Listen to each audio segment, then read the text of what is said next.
Alam mo ba na merong complete finish at mabilis lipatan na property sa Barangay Mulawin, San Jose del Monte, Bulacan? If hindi mo pa to alam, don't skip this video and join me as we find out how sulit this property is. Ang ating subdivision ay walking distance lang sa ospital at 8 minutes away sa mga establishments gaya ng SJDM Star Mall at SM Tungko. Accessible din ito sa mga transportation at malapit sa dinedevelop na LRT-7 dito sa SJDM Bulacan. At ito nga ang ating Leticia model. At dahil meron itong 72 square meters na lot area at 69.5 square meters na floor area, babagay ito sa mga naghahanap na big family or starting family pa lang.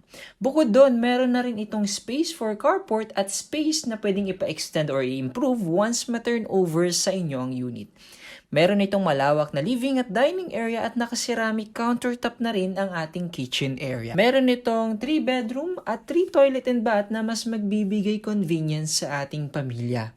O diba, sulit? At dagdag mo pa dyan, pwede mo itong i-reserve for just as low as 30,000 pesos at tutulungan ka pa naming i-process ang housing loan mo sa mga bank partners at in-house financing namin. This is 4.2 million at 20% required down payment para makalipat. 26,000 pesos naman ang ating monthly amortization through our bank partners kapag naka-move in ka na. For other models and site tripping, message or call through our contact details on our screen. Comment ka naman para alam ko kung interesado ka sa mga ganitong content and see you!